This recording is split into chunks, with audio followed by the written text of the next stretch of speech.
sama aku Riani. Kali ini aku mau cerita yang sedikit lebih serius tentang kerjaan. Nah, aku mau kasih tips untuk kalian yang mau resign dari kerjaan. Mungkin agak sedikit umum, terlalu biasa, tapi aku mau kasih tahu kalau ada alternatif lain kalau misalnya kalian resign tapi belum dapat kerjaan, dan kalaupun resign kalian mau ya take a break sebentar, it's okay. Apapun alasannya, kalau kalian mau resign dari suatu pekerjaan, selama tidak merugikan orang lain, konteksnya secara finansial tentunya, itu sah-sah aja menurut aku ya.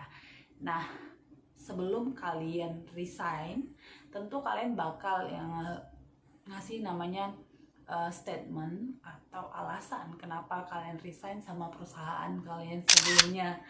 Nah, kasihlah alasan-alasan yang make sense bagi perusahaan kenapa kalian sebagai individu, karyawan yang mereka kembangin, mungkin kalian udah bertahun-tahun kerja dan tiba-tiba memutuskan resign, kasih alasan yang make sense seperti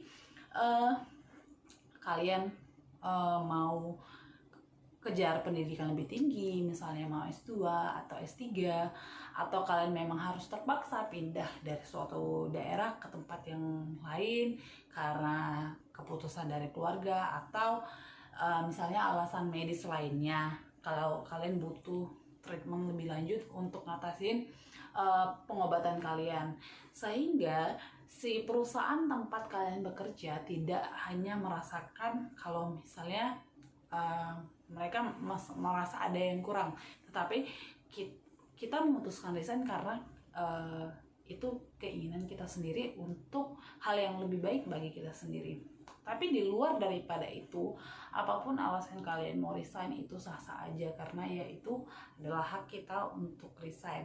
Nah, gimana kalau kalian resign nih, tapi kira-kira kalian nggak punya kerjaan, atau kalian memang pengennya resign gitu loh. Jadi aku punya tips untuk perencanaan resign tanpa kalian misalnya memutuskan untuk resign untuk beberapa saat. Belajar dari pengalaman aku dulu, aku resign itu tahun 2020 dan hampir nganggur selama setahun.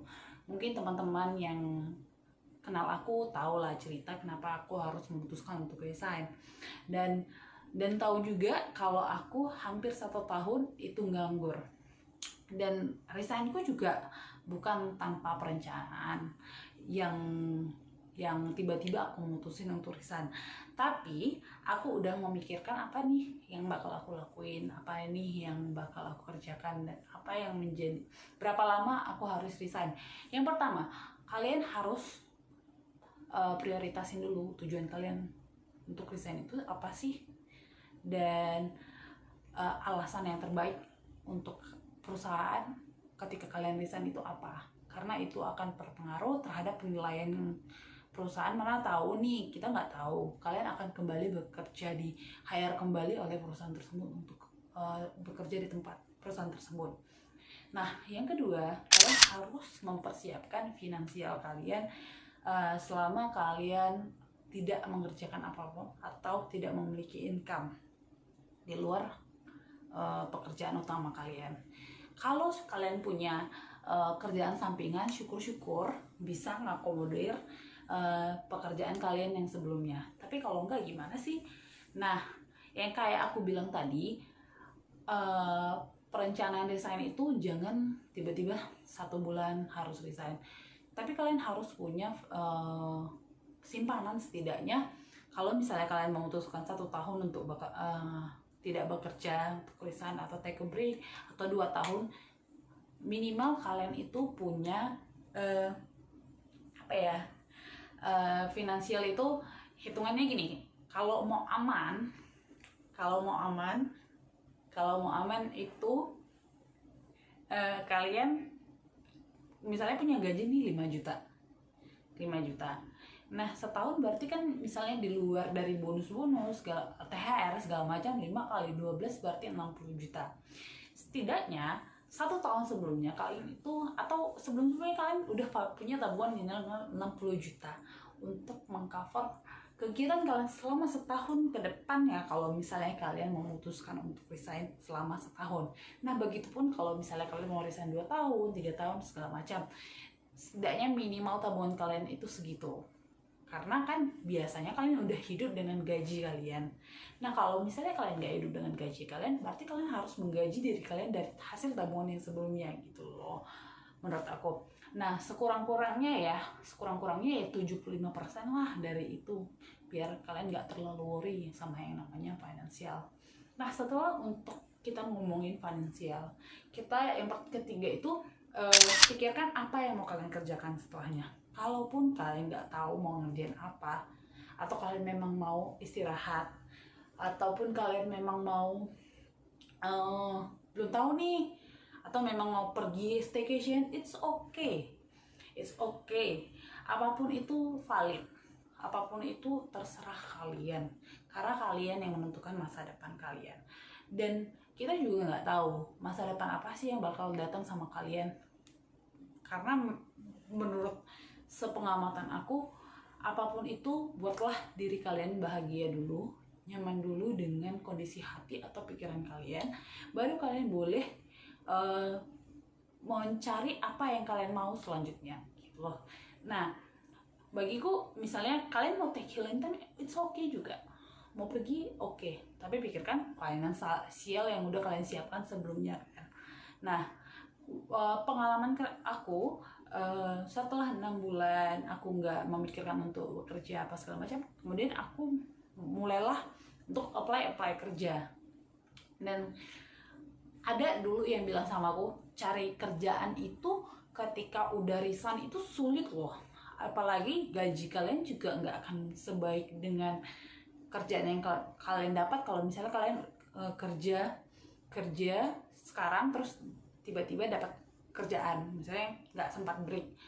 Tapi kalau namanya rezeki itu ya bakal tetap rezeki gitu loh, kalau memang itu untuk kalian.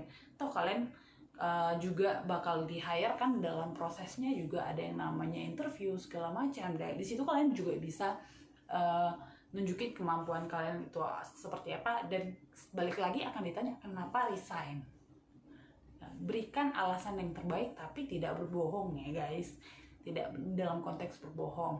Dan aku rasa alasan terbaik itu perusahaan kalian setelahnya juga akan memaklumi alasan tersebut dan make sense lah gitu.